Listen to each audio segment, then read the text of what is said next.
Welcome to When Print Meets Paper. This is our second artist talk for the exhibition that's now on view at the Robert C. Williams Museum of Papermaking. I'm Jerusha Graham, the museum coordinator, and tonight we will be hearing a brief curator statement from Georgia Deal, and then we'll see presentations from Melissa Harshman and Kelly Taylor Mitchell. As I mentioned, this is the second of two talks.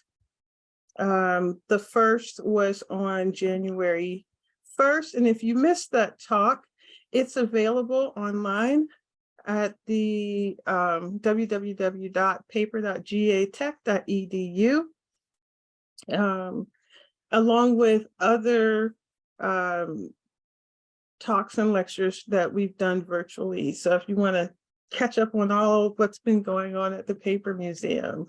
The Robert C. Williams Museum of Papermaking is located in Atlanta on Georgia Tech's campus. And we're dedicated to promoting, preserving, collecting, and disseminating knowledge about paper, past, present, and future.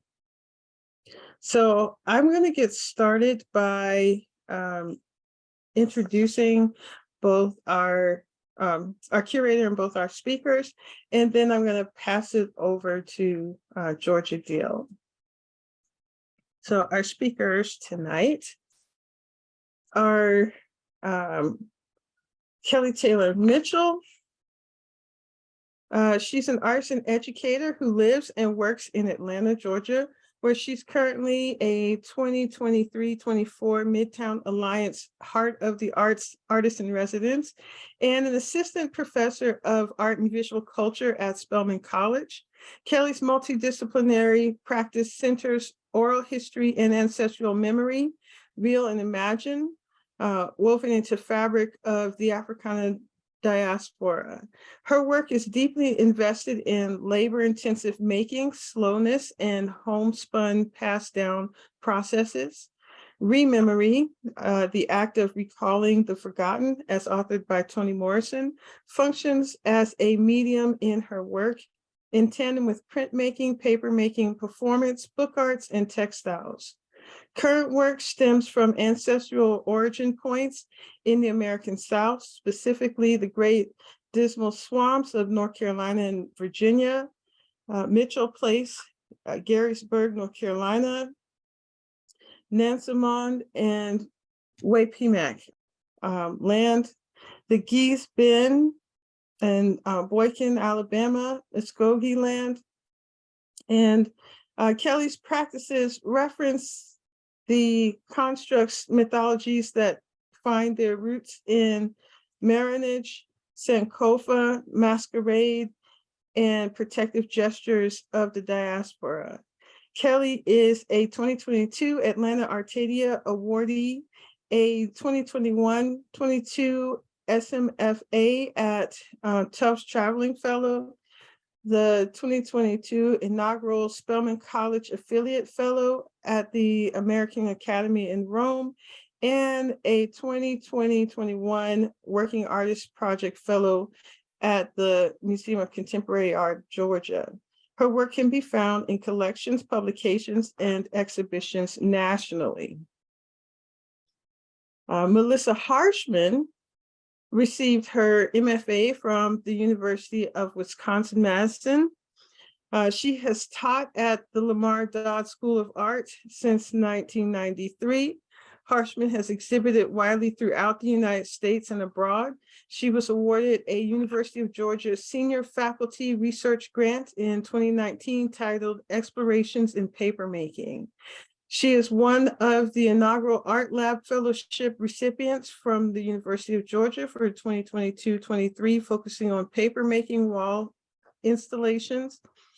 Her work was recently on display at the Hunterton Art Museum in Clinton, New Jersey, in Press Plus, and in Rebel at the Asheville Museum of Art in Asheville, North Carolina. Upcoming exhibitions include a solo exhibition at Paperworks Local in Birmingham, Alabama, Print Plus, Sameness and Otherness in Contemporary Print Media at MoCA Jacksonville in Jacksonville, Florida, Visual Elegy at the Free Library of Philadelphia in Philadelphia, Pennsylvania, and Art Fields 2023 in Lake City, South Carolina. She recently completed the Denbo Fellowship at Pyramid Atlantic Art Center in Hyattsville, Maryland, focusing on handmade paper. She displayed work at the Impact 12 International Printmaking Conference in Bristol, England in September of 2022. And her work can be seen at www.melissaharshman.com. And last but not least, our curator for When Print Meets Paper, Georgia Deal. Georgia Deal is a printmaker, paper maker whose mixed media works on paper embody these processes. After chairing the printmaking and papermaking area at the Corcoran School of Art and Design in Washington, D.C. for many years, she recently has set up a new studio, Swananoa Paper, in Asheville, North Carolina. And I'm going to pass it on to Georgia Deal. Thanks, Jerusha. So those of you who watched our last webinar, some of this I am repeating, but it's talking about how I came to curate this exhibition. And it's really exciting to finally have it up. And I want to thank the staff of the Robert Williams Museum of Papermaking, especially Virginia Howell, the museum director, Jerusha Graham, our exhibition coordinator, and Anna Dahl, the education curator. So this evening we have Kelly Taylor Mitchell, as Jerusha said, and Melissa Harshman speaking, and I'll follow up with a discussion and a question about their processes and ideas behind the work. So I'd like to start with my statement first that I wrote, and I'm going to be reading, as I said previously, so I can stay on track. So what I have written here is paper's always been an integral component to the printed word and image, but in recent years, it has come into its own as an expressive artistic medium.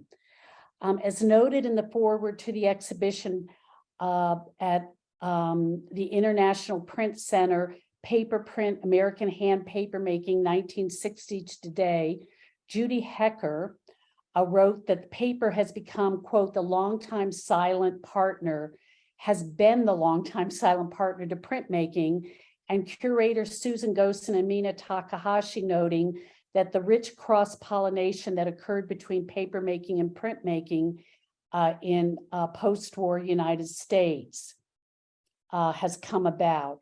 I was invited to be guest editor of last year's issue of Hand Papermaking magazine, which focused on artists working at this intersection of print and paper, and I'm delighted to extend the conversation and highlight the work of the artists exhibited here.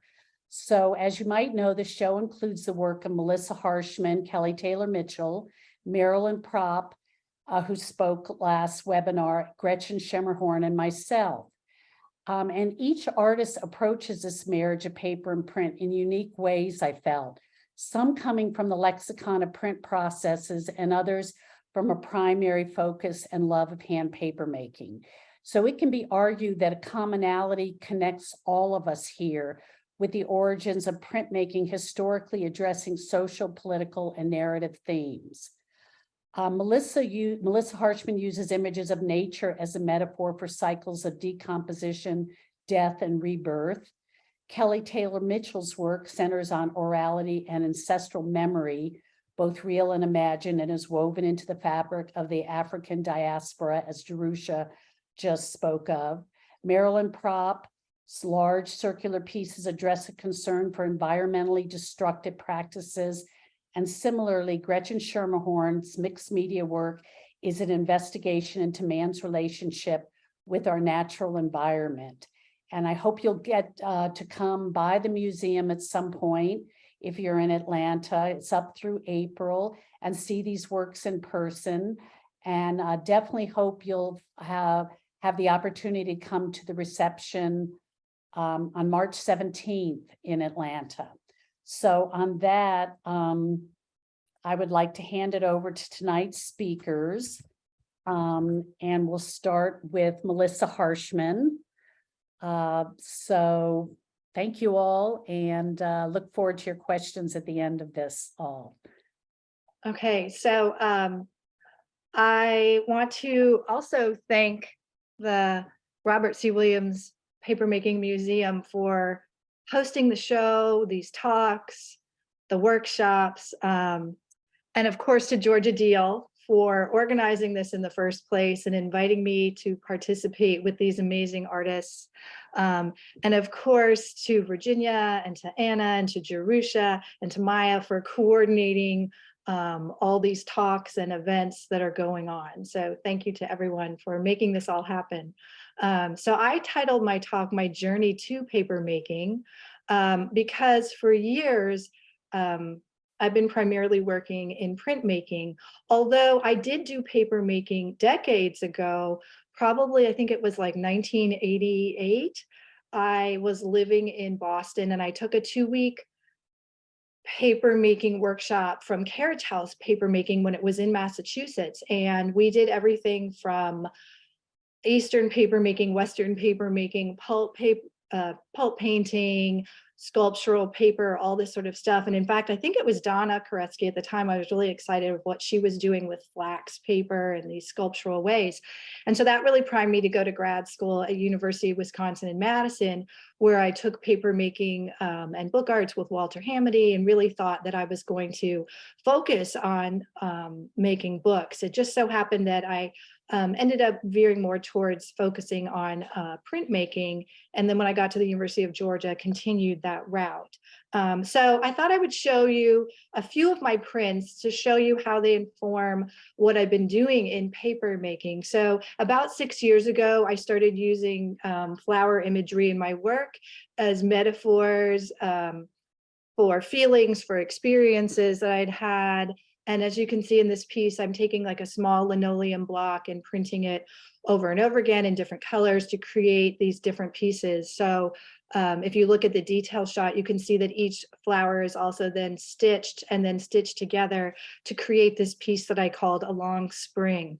Likewise, in this piece, I'm taking these multiple linoleum blocks, printing them, repeating them to create this a larger wall piece. This is called Red Mandala. And I've also added the crocheted flowers. And then which led to this piece, which I think has 120 prints in it. So it's quite large. It's over 80 inches in diameter, with also the crochet flowers sort of anchoring the center. And then I'm leading, this is around 2016, 2017. I moved away from sort of the colorful pieces I was doing. I was really upset over the election, and I was angry and I was depressed, and I just felt instinctively that I needed to print black. So this is a really hard piece to photograph because it's silk screening black on black with black stitching. So you can kind of see it in the detail shot of like what each of those individual flowers look like. And then also I've been doing these pieces I called altered botanicals, where I take found imagery, play with it, and do new compositions with this found imagery in Photoshop, print them, and then sew on them as well. So this brings me to the start of like sort of my paper making journey. My colleague and I do a class at the University of Georgia every semester to freshman art students, where we are explaining each of the majors so they know what options they have. And so I always present the printmaking part, and my colleague presents the papermaking part. So I had looked at this image of Michelle Samore's beautiful pulp painted flowers for years, you know, and it's always been in the back of my mind. I really love this piece. And then I think it was around 2017 or 2018. I couldn't find a picture from then, but so I put this more recent picture of me and Jerusha up because I took an evening workshop with Jerusha at the Papermaking Museum, and that really cemented everything. It was very inspiring, and I thought, okay, I really want to get back into papermaking. So in the summer of 2018, I took over the papermaking studio at UGA because we don't teach classes there usually in the summer, so I could kind of spread out. And I asked my colleague Eileen to like show me the Raina beater because I hadn't used it before, and give me some tips on pulp painting. And so you can see here that I beat up some overbeaten abaca, pigmented it, put it in squeeze bottles, and started drawing these flowers. And so you can see in the one image on the left that I use this drawing underneath the screen as sort of a guide that I would use to do these drawings of the flowers. And you can see how they're drying outside the studio there on the right in the sun. So the summer of 2018, this is what I did, was I made all these dahlia flowers. And then this is what it looked like up. This was at the Goodyear Arts Center in North Carolina for a show there. This piece is titled Joy. And you can see that the flowers went all the way up to the ceiling. And then in this detail shot, I actually brought them even out onto the floor. And so you can see the flowers a little bit more up close in this detail shot. And then a while later, I thought, I want to see what it would be like to do these flowers in black pulp. So this piece is titled For Maude. And this is inspired by my favorite movie of all time, Harold and Maude. If you haven't seen it, you should watch this movie. It's a classic. I love this movie. And there's a scene in the movie, and if you've seen the movie, you know exactly what I'm talking about. But Maude asks Harold what kind of flower he'd like to be, and he holds up this daisy and he says, like, one of these, and she says, why? And he goes, well, because they're all the same, they're all alike. And Maude, and then it pans to a field of daisies, and Maude says, oh, but they're not, like some are missing petals, some lean to the left, some lean to the right, all sorts of discernible differences. And then she holds up one of the flowers and she says, I feel like much of the world's sorrow is that people are like this, and she holds up the one singular flower, but allow themselves to be treated like that. And then they pan to the field of flowers. I mean, it's a brilliant scene. So when I was making this piece, I was thinking about that and how seemingly I am making the same flower. But if you look at them, they are all distinctive and individuals as we are. So there's a detail, so you can see them up close and how I'm putting them up with the T-pins. And then in 2019, in the fall, I was fortunate enough to be able to go to Women's Studio Workshop and take a workshop with Sue Carey Drummond. I was really interested in some processes that I didn't know how to do, like this blowout process that she's showing here and some other things. And so then my plan was I would go back to UGA in the summer of 2020 and again, take over the papermaking studio and really explore all these processes I had learned, because it's a little hard to get into the studio during while school is on. So I went back home and kind of continued pulp painting in my studio, and I can't splash water everywhere. So I put like tarps on the floor and things like that. And I had this image of this ombre shape come to my mind. So I made this piece that I called Purple Sway, which is about 4 by 6 feet. And then of course, 2020 did come, and we all know everything changed. And then pandemic came and I couldn't get into the studio. So what I did was I had applied for to put this piece up at the Mid-America Print Council conference that was supposed to take place in October of 2020. And this piece is titled Hope. And I was going to pulp paint all these poppy flowers that have poppy seeds embedded in them. And then the idea was someone could take one of these flowers and then plant it and grow new flowers. So this image is sort of pieced together. This was shown, this is where it was shown at Agnes Scott College in Decatur. So this was me in 2020. I kind of spent my whole summer when I wasn't making videos on how to do things was, and you can see I'm pulp painting, the pulp is in the squeeze bottle.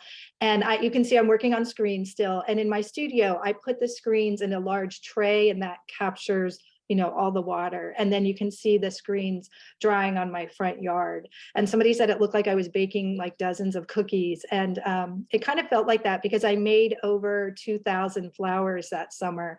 And here is a detail of it. And it finally did get shown at the MAPC conference that happened in 2022. So during the pandemic, I spent a lot of time in my yard, in my garden, at the botanical gardens, at any garden really. And I take a lot of pictures of flowers. So I had this idea that I would pulp paint these flowers and I would fill a whole gallery with a wildflower garden. So you can see I'm just sort of randomly pinning these stuff up in my studio. And then I liked them, but they wasn't really doing what I wanted it to do. So I started taking the flowers and putting them in new configurations.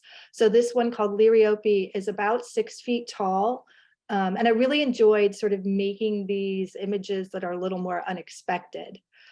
This one is also about 6 feet tall. It's called Foxglove Frenzy. And then this one is called Daffodil Wheel, and it's about 5 feet across. And our daffodils are coming out now in Georgia.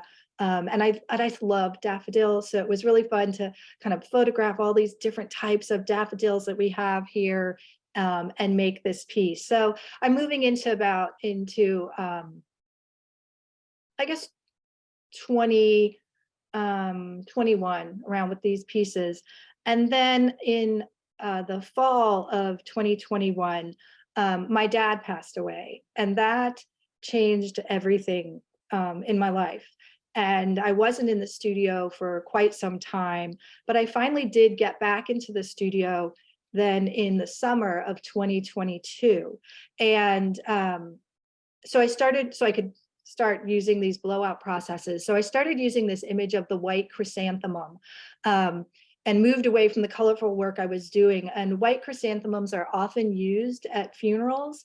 And in some cultures, they symbol death and grieving, and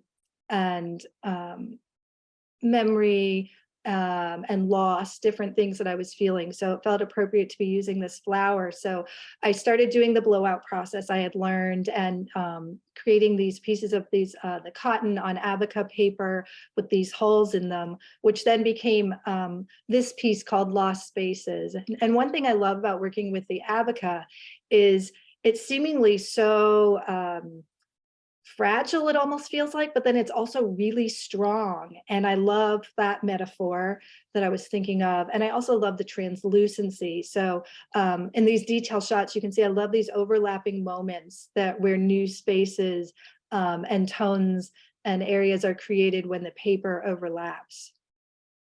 And then I also, while I was in the studio, I took one of those small chrysanthemums and blew them up big.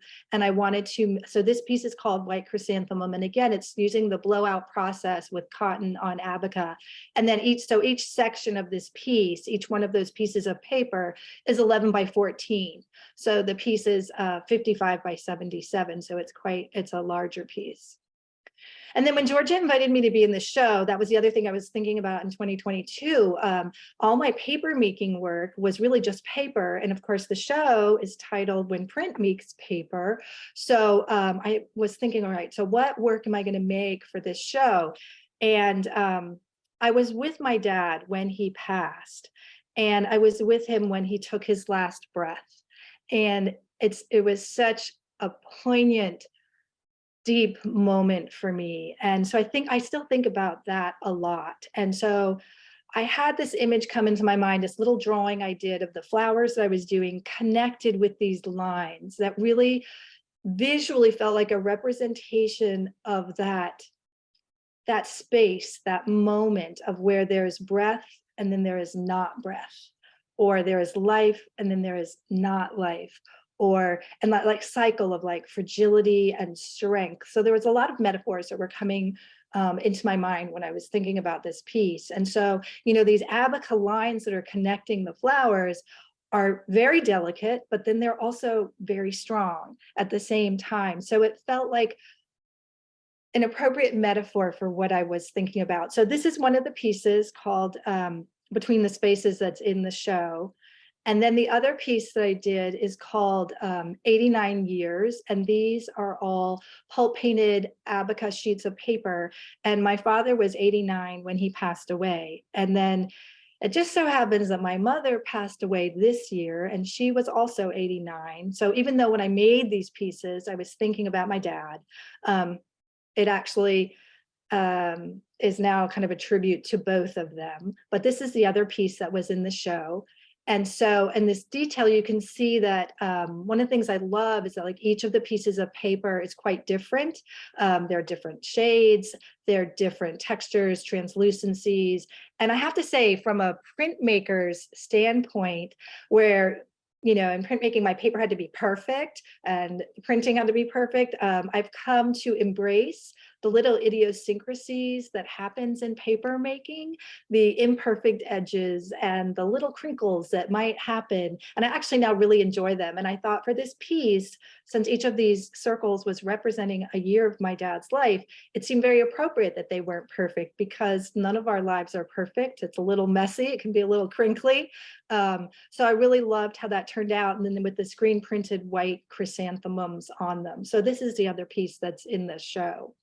And then in July of last summer, I had the opportunity, as Jerusha mentioned, to go to Pyramid Atlantic on the Dembo Fellowship, and I really wanted to try some new things there. So I made this very long piece of paper with Gretchen's help, since I had not ever used a mold and decal of that size.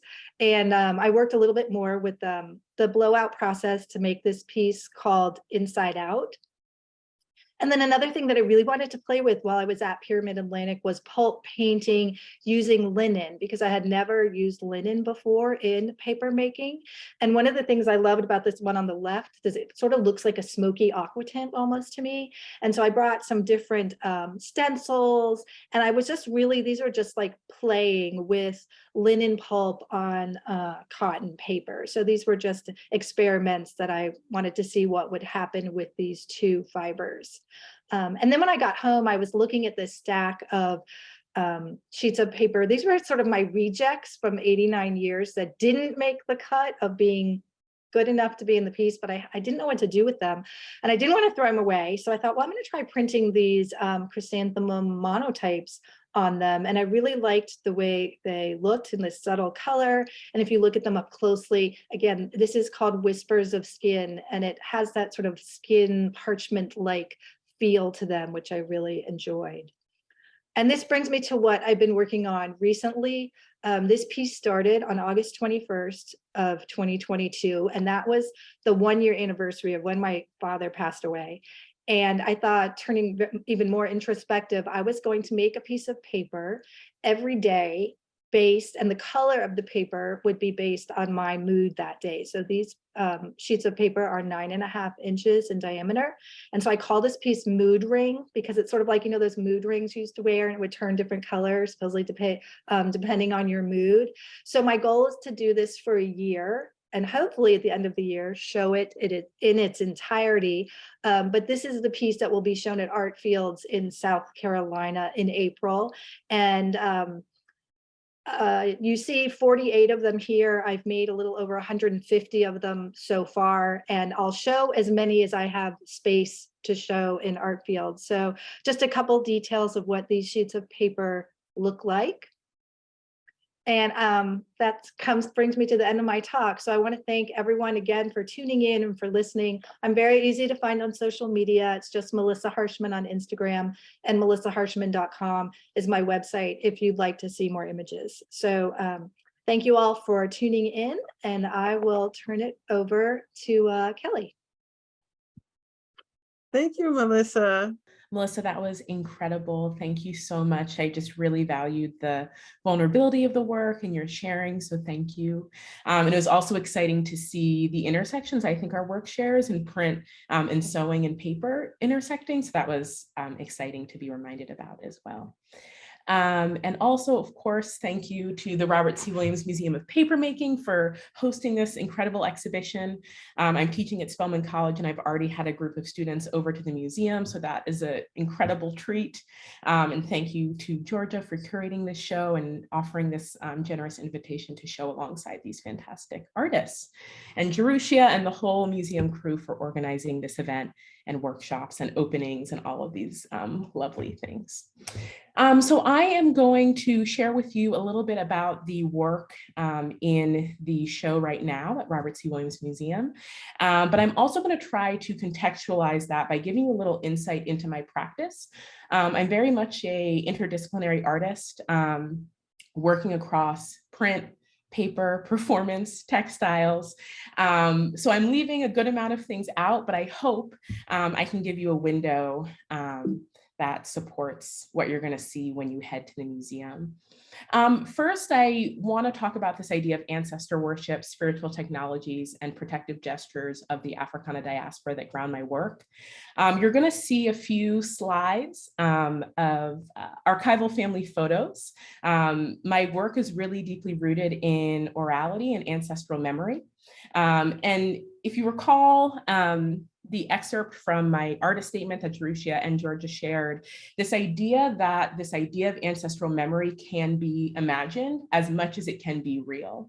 So when I think about the real, I'm looking to these photos from my grandfather, of my grandmother and my aunt and my great grandmother and my Kathy cousin sitting around the table at Aunt Mary's house in Long Island.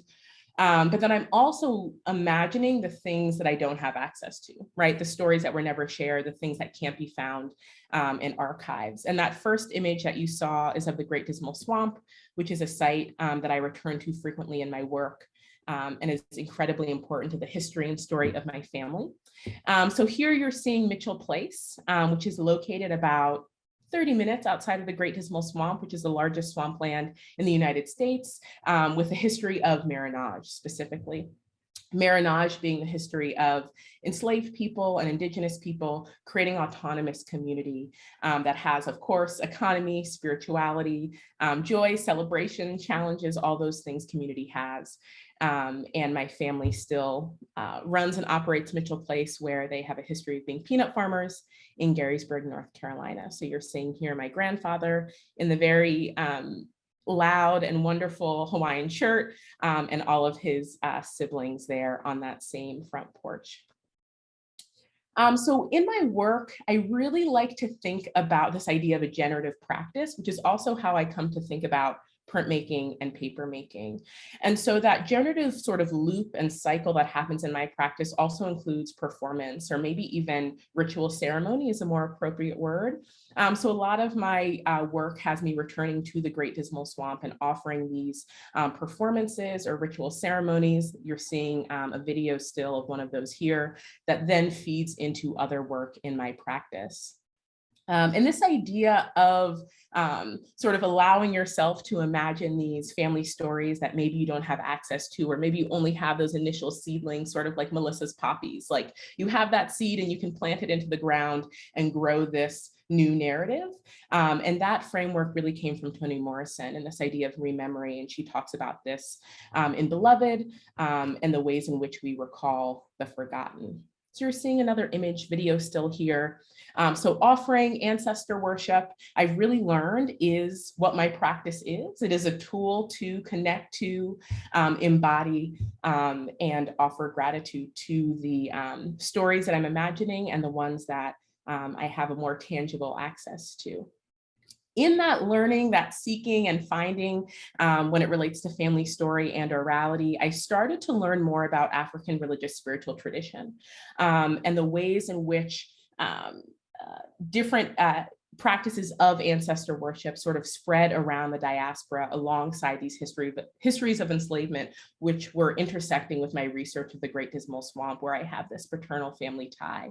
And so you're going to start to see references to these different forms of ancestor worship, like masking, sacred garmentry, offering that come into my paper print work. So I'm going to start to share some of the work. You've seen some of the references, some of the performance. I really like to think about craft as power. I'm really utilizing ways of working that were passed down to me, specifically when I think about sewing. And then, of course, thinking about paper making as rooted in the lineage of craft. My work is also deeply tied to masking. And so thinking about utilitarian art making in terms of spiritual technologies, right? Things that I actually wear or embody in order to offer this ancestral practice. And then I also think about this idea of being a spirit keeper or creating work that functions in that way. So here you're seeing me offering a ritual ceremony at the Great Dismal Swamp in that central lake.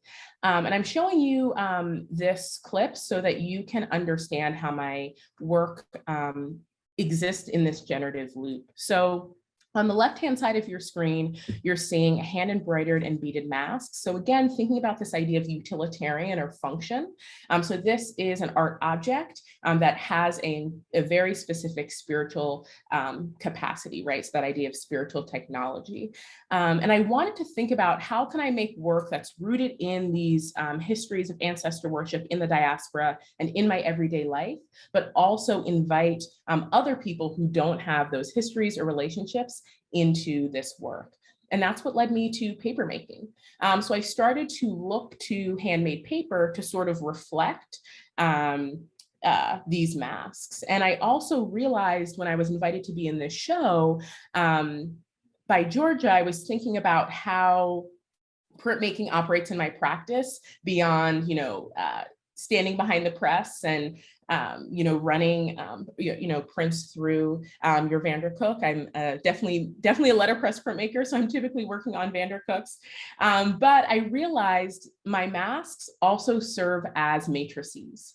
And so even though I'm not inking these up and running through the press, I am thinking about this idea of the multiple or returning to this mask to inform these individual paper sequins, which is what I've been calling them, that you're seeing on the right-hand side of your screen. And so these paper sequins are small. They're about 3 inches across. And then I, in this process and practice of accumulation, sew them onto a base textile. And I'm thinking again about this idea of utilitarian, but instead of actually wearing this object, it feels referential to sacred garmentry. Here you're seeing a little bit of paper process. So for anyone who's online with us right now, who isn't as familiar with the paper process, hopefully you'll join us at a workshop, but if not, here's a little insight, soaking those cotton linters, beating them down and pigmenting. So this is for another one of those paper collar pieces that I didn't include here in our talk, but a little bit of that process. Similarly, a little bit of process into making these masks. A lot of my work requires intense slowness. These are really labor intensive processes. And I think that time spent is essential. If these works that I'm creating have this functional capacity, this functional spiritual capacity, I think I really need to build space to create intimacy between artist and object so it can serve in that role in this ancestor worship practice.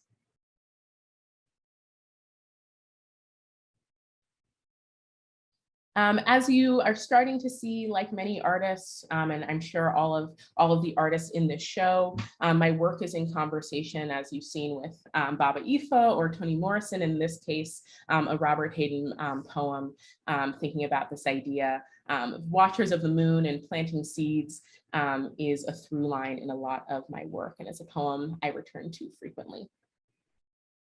Now we're looking at one of the handmade paper pieces that's on view in When Print Meets Paper. This is a piece that was really tied to returning to Alabama. So a lot of the work I've showed you so far is really rooted in North Carolina, these histories of the Great Dismal Swamp and my paternal side of the family. And I really wanted to connect with Gee's Bend, Alabama, or Boykin, Alabama, which is where my maternal grandfather is from. My mother spent her summers there. And so I did a project that had me returning to Alabama and collecting fibers, specifically privet, Alabama river cane, alongside the Alabama River that eventually meets my family farm, where Uncle John is still raising cattle in the backyard. So this piece, I also wanted to think formally about the ways in which quilting practices and that craft is very much something that's passed down in my family. Both my mother and grandmother sew and taught me that practice.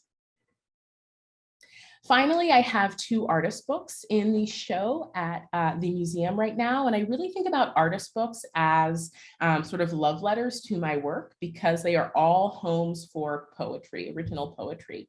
Poetry is a tool that I use to better understand my work. And I usually create an artist book as a partner to a body of work or a specific idea that I'm processing and reflecting on. So this specific book, Between Starshine and Clay, was really thinking about this idea of reunion and returning to North Carolina every summer for the family reunion. And the title is directly coming from Lucille Clifton, another reference in my work that's kind of unyielding, and her most seminal poem, Won't You Celebrate With Me? So Between Starshine and Clay is a line from that poem. So this is all handmade paper made using a deco box. I'm also utilizing the blowout process that we saw Melissa share with us to create those sort of star, circle, and teardrop shapes. And those blowout shapes are also all using kudzu. So I'm really interested in the ways sort of site-specific fibers can really situate a body of work in place. So all this kudzu was foraged from my backyard in Atlanta. And then I made this edition of 15 artist books. Well, I was an artist in residence at Women's Studio Workshop in 2020 or 2021. I also, again, thinking about this idea of generative process and practice, really like to find space for these tools that I'm utilizing in my work to meet each other. So I love the idea of bringing in this hand embroidery that you're seeing in those beaded masks, find their way into this artist book edition. A little bit of process here. Anyone who lives in the South, especially if you're in Georgia, we have lots of kudzu around. It is a beast to deal with, but it made some really beautiful paper. But I don't know if I can say that I recommend it. There were rashes, there was itching, there was shocked faces when I showed up in upstate New York with bags of kudzu, but it all came together. Another reference that I'm returning to frequently in my work would be Octavia Butler. So you're seeing an excerpt from one of her journals here. And I really love this idea of touching and tasting and knowing. And I think that's happening in my practice in different ways. But one of them would be these really, for me, sort of like memory inducing materials. So you're going to see things like black-eyed peas, popcorn, peanuts showing up in my work, whether it's with textiles, which we didn't take too much of a look at here, or in paper making, and sort of really trying to see like what is the bandwidth for what can be paper. And the other artist book on view in the museum was an exploration of that question. So peanut paper is a primary paper in this Unbound artist book, along with milkweed, and scented cinnamon and flax. So I'm also really curious the ways in which the sensorial, again, can be a trigger for memory. For me, that memory is really ancestral, and for other people, it might be something else.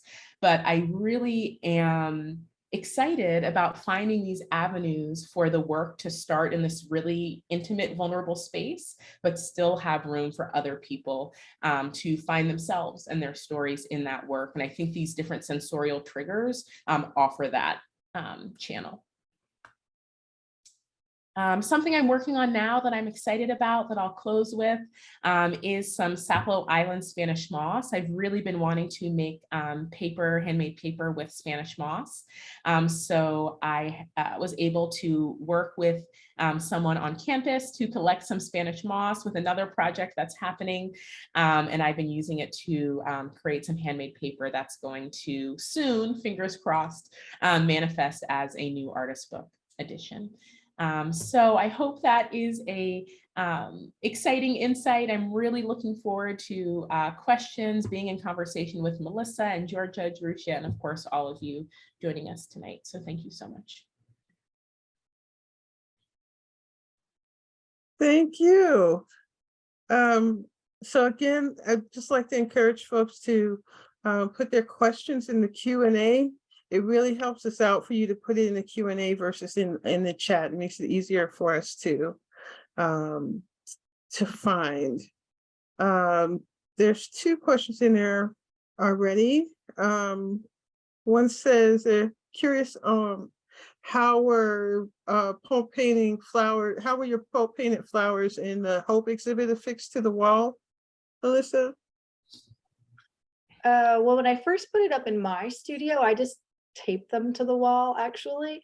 But then when I sent them out, like I put up the ones that were in Atlanta. So I just used little pins with little white pearls on the end. And then I've actually sent that piece twice to other people to put up, bless them for putting them all up. And I just kind of say like, that I just put them up with little pins. They hang on little pins. So it takes a while to put them up, but they come down very quickly. And I'm very open for people putting them up the way they want to. They were up in Pennsylvania where they kind of went around a doorway and around the wall and kind of out, which I thought was really cool. So I just put them up with little pins. How many prints are you producing for each of the chrysanthemum pieces? So I'm not really sure like which chrysanthemum piece they're talking about, but I had the one with the holes in them and I just sort of made a bunch of those. The one is a fixed piece. I'm trying to think of which one, what other ones I had. In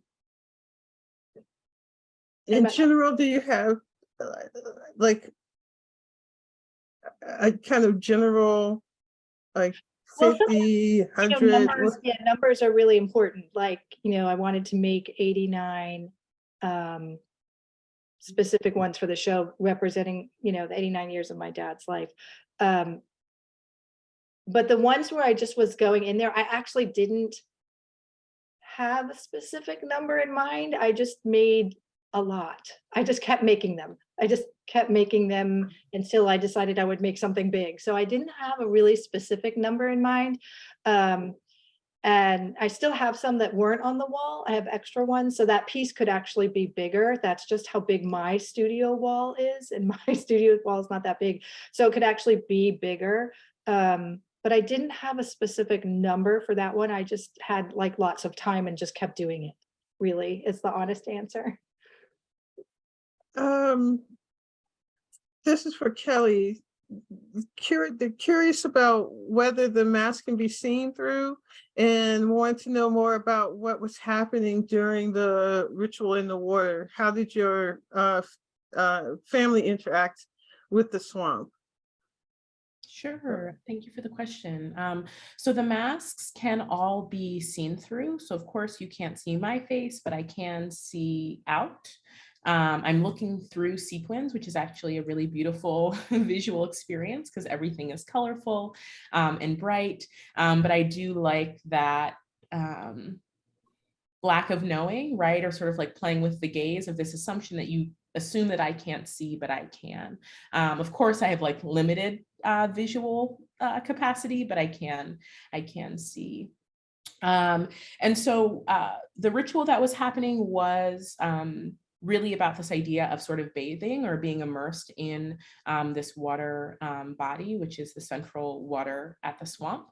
And my family's relationship with the swamp was really tied to that marinage history of the site. And so my ancestors, my great Uncle John and his brother escaped enslavement in North Carolina and found refuge in the Great Dismal Swamp. They found one of them found a partner in the Great Dismal Swamp, and then eventually with time, they left the swamp. So they were existing in this community of Black and Indigenous folks building this autonomous community outside of the antebellum South.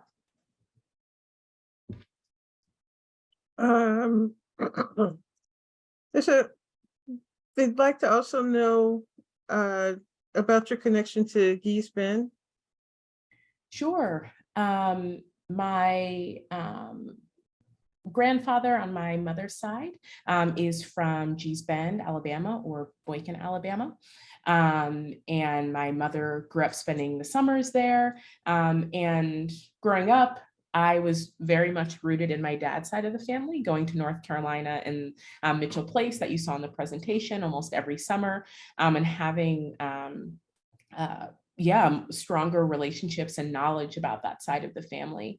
And so as my artist practice really evolved to center family stories and ancestral memory and become this container for ancestor worship, I, of course, wanted to do more seeking and finding about my family. And so it presented a really timely and special opportunity to engage with my mom and ask more about that side of our family.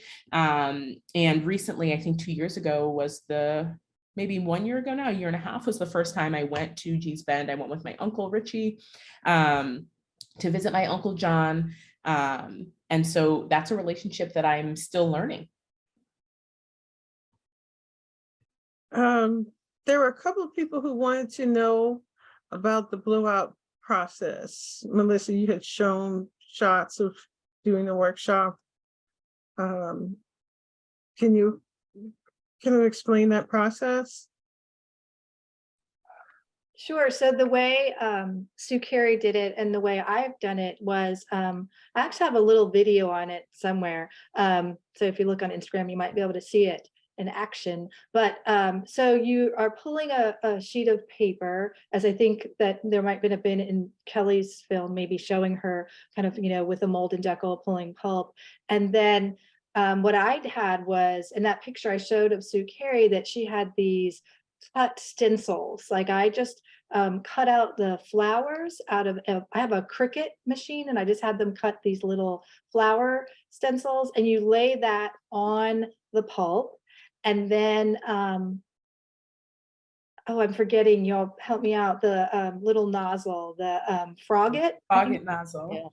Frogget, or nozzle that that just kind of sprays this fine mist. And Sue Carey kind of puts the hose over her shoulder. So that's what I do.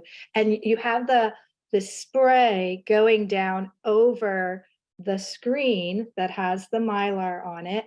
And so the hose, this mist, is blowing away all the pulp on the screen that isn't under that stencil. So you're just removing, it's a way of removing pulp. And then you very carefully, once you've sort of blown out all the extra pulp you don't want, and the only pulp is left is under your stencil that you put down. And in that image I showed of Sue Carey, she had very intricate stencils. And then you carefully kind of peel off the Mylar stencil, and you've got pulp still on the screen of what your image was, because all the rest of the pulp has been removed by the water. And then again, I just cooched it onto for me, when I was doing the white chrysanthemums, I just cooched it onto another piece of abaca, just regular abaca that I had already cooched onto a felt. I then took the blowout piece and cooched that on top of it. So did that make sense how I explained it in terms of just removing the pulp from it? So it can get a little tricky because you can blow out too much, and I did a lot of little curating in there sometimes. And then the more intricate, it can be a little picky. But the nozzle that sort of does the water out like that really helped in the process. There was some question about whether Kelly, whether you were mixing any other fiber with the Spanish moss, and it said, did you cook the moss first? Sure. Thanks for the question. I didn't cook the moss. It wasn't necessary. I found I have access to a Raina beater at Spelman, so I was beating in a Raina beater, but I did not cook. But I did cut. If you've worked with any Spanish moss before, you know that it's very, very sort of like connected. It's like a big ball of hair. So if I didn't cut, it would really sort of jam up the beater, even when the roller was really high. And I didn't have to mix with other fibers just because it was my first time working with the material. I did a few tests, and my partner fiber was Abaca. And so I did different proportions to sort of understand, how to make the fiber stronger, if I want to use it for this versus that. But it totally functioned on its own. It just is more like a grass fiber, so it's pretty weak. So I probably, for the artist book, will do like a little bit of Abaca just to give it a little bit more shelf life.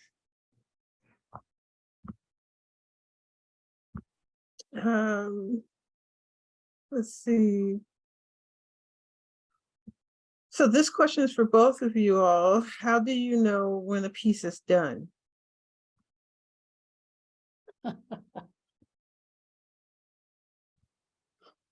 I mean, I'm curious, Melissa, what you're going to say, but I tend to be of the mindset that a work is a work ever done? I mean, it depends. I mean, I have a work piece in my studio right now that I call my forever piece. And that's intentional. I'm always going to work on it, and that's it. And yeah, but it's hard to say whether it's a deadline that sort of requires a work to be finished. That can sometimes be helpful. But I always like to leave the door open that things can edit and change. And I also tend to make work. I mean, I'm using things like popcorn and peanuts, and I don't really use sizing in my paper either. So I'm really open to the idea that my work, even with textiles too, is going to change with time. And so leaning into that by allowing myself to return to works and make changes as the spirit moves me, so to speak, is something I feel open to. But that's always an interesting question. What do you think, Melissa?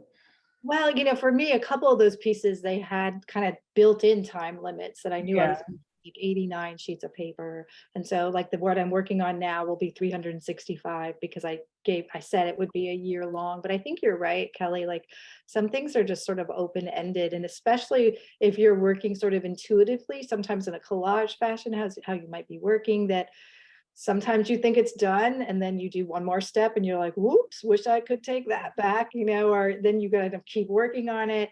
A lot of the work that I'm doing, like the other piece in the museum, like every time I put up these things, they're a little different, because they're like modular pieces. So I don't have a set pattern. I just so sometimes whether they're done or not, they just turn out different because I might install it differently.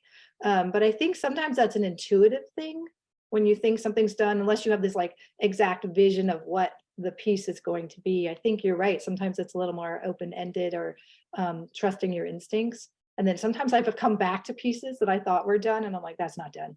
And then I do more. So I think it's always sort of open-ended, or it can be. George, how do you do with yours? Like, how do you know when yours are done? I'd say pretty similar to what you said. I have some things I've worked on for years. And it's funny because when I date a piece, it'll have like a 5-year span because I am not sure. And sometimes I'm very certain, it's so it's really runs the gamut. On so many things, if I'm just in this like kind of great spirit, I'm feeling very convinced about what I'm doing, I'll know quickly this is done. But I'm a great believer, and I teach this, have several things going at once so you don't beat a horse till to death. So you can walk away from it and go to something else. And then the next day you'll go, oh yeah, that was done, I wasn't so sure Earl a few days before if it was. So I really believe on having several things happening simultaneously. So it is 9 o'clock. There's still a few more questions, but I want to make sure that I promote the workshops that you guys have coming up.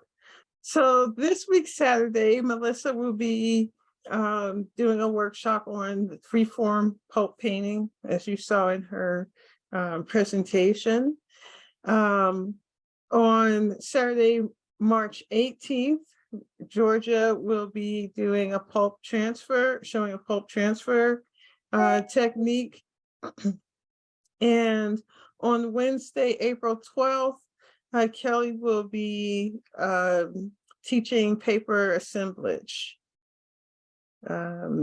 if you would like more information on how to register and the price of the workshops, it's on our website at www.paper.gatech.edu. If you enjoyed this free virtual programming and would like to support other events like this, we are happy to take donations. Those can be made to mygeorgiatech.gatech.edu/giving/papermaking museum.